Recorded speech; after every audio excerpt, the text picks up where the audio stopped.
Welcome back to some new r/malicious compliance stories, where people comply to the letter, but not the spirit of a request. I hope you had a great day. Thanks for all the likes and comments on the last video. And now, let's start with the first story.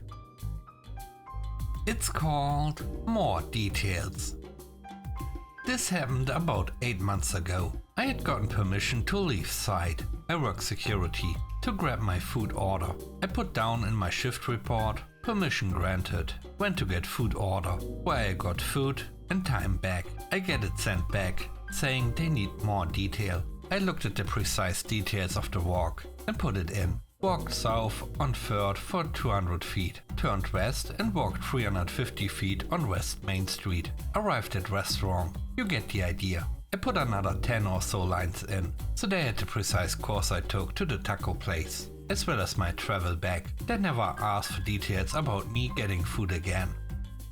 The next story is called They Wanted Groceries. I have this friend who worked different jobs, from construction to a factory worker to a personal driver. At one point in time, he was hired as a car driver by a local businessman. On paper, his job was to either drive some employees from downtown to the business place in a nearby industrial area and vice versa, or do some career work for the business. A normal 8 hours job. But reality turned out to be different. This business person wanted to use my friend as much as possible, doing all kinds of jobs and calling him at any hour of the day, not respecting neither the agreed upon functions nor the time. One day, my friend finished his shift in the afternoon and went back home to have a rest. His employer called him an hour later and asked him to head to his house, businessman's house, as his wife needed him to run errands for him. My friend didn't argue and headed to see the businessman's wife.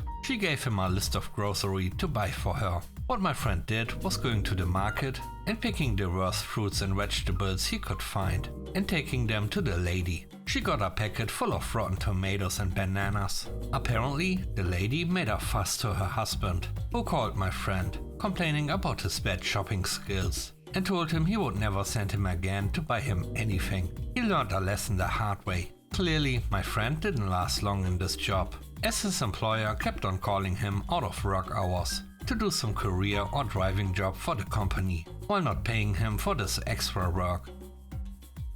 The third story is called No Budget. I'm working in an engine components manufacturing company as a shift in charge for machine shop. Our uniform is white shirt and dark blue pants. In a machine shop environment, the shirt will get dirty easily. Our company only provides 2 shirts per year. We have raised concerns many times, and as a corporate culture, nothing has changed. One day, I am troubleshooting a machine. One of the hydraulic lines got a leakage and oil squirted all over. My shirt became soaked in oil. I only have 2 shirts. So the next day, I asked the admin team for an extra pair. They have not seen the condition of my shirt and told me some oil stains are no issue. You can still wear it, blah blah, and that they can provide additional shirts, as there is no budget for it. The following week, our CEO and managers from the head office are coming for a visit. The admin team announced that they expect discipline from everyone. My coworker and I started to discuss this and made a plan. On the day of the visit, we came in with our dirtiest uniforms. All have heavy oil and grease stains. Some of them are not at all white due to stains. One of the admin managers sees us and started to make a fuss. I told him, "Your team told us that oil stains on the uniform are no concern." He immediately called that person. Surprisingly, they had extra shirts that they gave us within 5 minutes. The last story is called Music Censoring.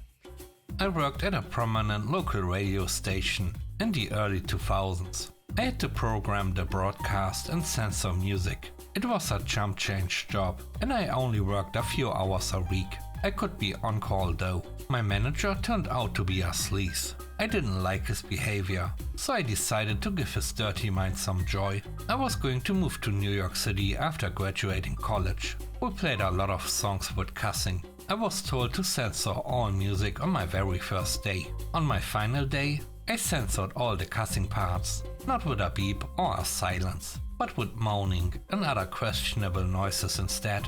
I got a few angry texts from him, saying that he had to close the radio station for a day to fix things up, and that it was fine to leave a job, but I don't see what compelled you to do this as your final act.